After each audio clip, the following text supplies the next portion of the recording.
Welcome back to Inside Cajun Nation. Thanks so much for staying up with us on this Sunday. Appreciate it. This is our Cajun Nation First and 10 Summer Series, where we're talking to some high school football coaches from across the Acadiana area.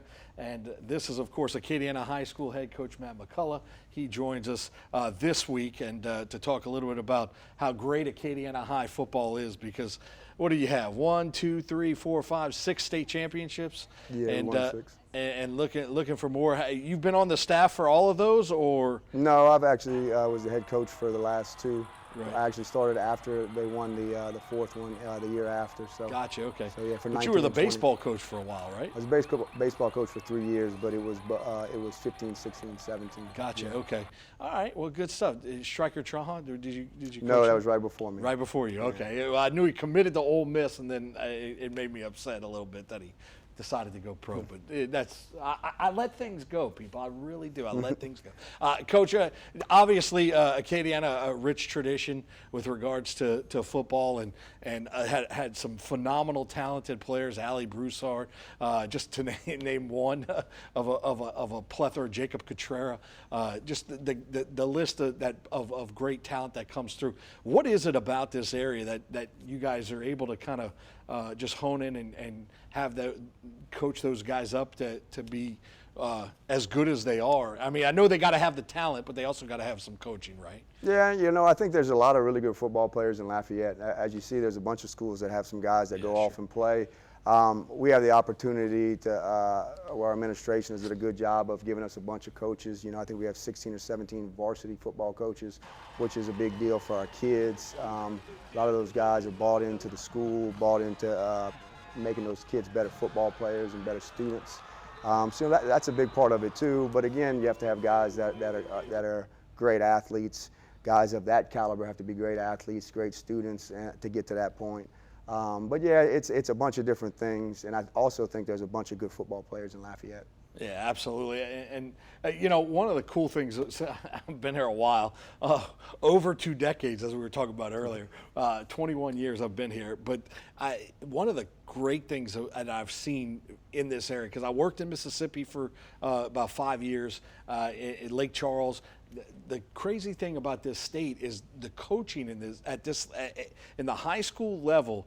In the state of Louisiana, the high school coaches seem to be so in tune with what makes their program really good. And I think it goes for your program. I think Louis Cook does that all over, all across the state. There's great coaches. Where is that the case? I mean, you've been around too. I mean, is that the case? I mean, I know Texas has great football. Mississippi, I think, if you're comparing Louisiana to Mississippi, I think Louisiana has better high school football, better than Louisiana or Mississippi, Alabama. In the region, I would think that Louisiana has some of the top high school football coaches and athletes. I agree with that. There's a lot of good coaches throughout the state of Louisiana. And of course, there's a lot of tremendous athletes. I think per capita, we have the most athletes that go on to college and go on and play in the NFL in Louisiana of all the states. And besides that, you've got a lot of guys that are bought in and do a really good job with their programs. You mentioned a few of them, but there's a lot of good coaches throughout the state. There's a bunch in South Louisiana, there's a bunch in North, of course in the New Orleans area. A lot of them do a really good job with their program, do a really good job of developing their players, of course, being able to win football games, but also making sure their kids are doing the right things and have the opportunity to go to college. Yeah, absolutely. And it's really fun to be able to cover good football. And I can remember when Drew Alamo kicked the field goal for the state championship, and then he goes on in the game of the century and beats Alabama 9-6 for LSU, and then we won't talk about that, what happened after that national championship after that, but I mean, the amount of talent that goes into college from this area is just astounding. And I think it's a credit to the coaching. I think it's a credit to the talent of the kids as well. But I'm very impressed with regards to that and the way you guys as coaches handle yourselves all across the Acadiana area.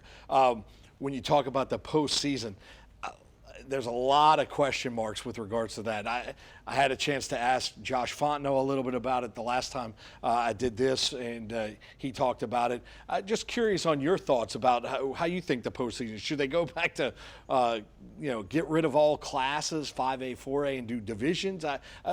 It's bizarre, right? I mean, just can we figure something out, or is it not possible at this point? Well, I don't know if it'll ever go back together. The hope is that at some point you could get it to go all back together. Right. But I think what's going to happen now is I think they found a format that they'll stay with. I do think there's no more classes. It becomes divisions. If you say classes, there's only 4. So when they redistrict next year, they got to either go 1A, 2A, 3A, and 4A, or it's Division 1, 2, 3, and 4, and they'll district that way. Because all it is 25, the lowest 25% attendance, the next, and then we're in the highest 25% attendance. So, I mean, they can fix it. It would be great if it would all come back together. If not, the way they have it now, where you have 4 classes in both division, is something that I think is going to stay, because I don't think a lot of those small schools will ever vote to come back together. I think this is the best fix that they can do if it doesn't come back together. Yeah, but there's no more 5A. It's really 4 divisions. It's really a 4A, 3A, 2A, 1A with split divisions. Right. So. Yeah, with the select non-select aspect. It's disappointing, but if they can get to some semblance of what it used to be, maybe that can appease guys like me, old school dudes, No, I hear you. who are like, man, where's let's play it out. I mean, that STM Acadiana game a few years back, I think we were talking about it. 2010. That was an unbelievable atmosphere. It was just. That's the most people I've ever seen at a high school football game, and then they were there at like 5 o'clock. Right. So the whole stadium is packed at 5 o'clock. That's the type of stuff you may be missing out on. But in the long run, I think St. Thomas More may be in that big division, maybe in the same district if they do it the way I'm talking about. Yeah, sure. So it may work out anyway. So. I mean, it was quite the atmosphere, unbelievable atmosphere. Coach, thanks so much for the time. Really do appreciate you stopping by and chatting, and look forward to chatting with you throughout the season. Sounds good. I appreciate you having me. All right, and that's going to do it for this edition of Inside Cajun Nation. Thanks to Coach Matt McCullough from Acadiana High School. I'm George Faust, and we're going to see you next time right here on Inside Cajun Nation.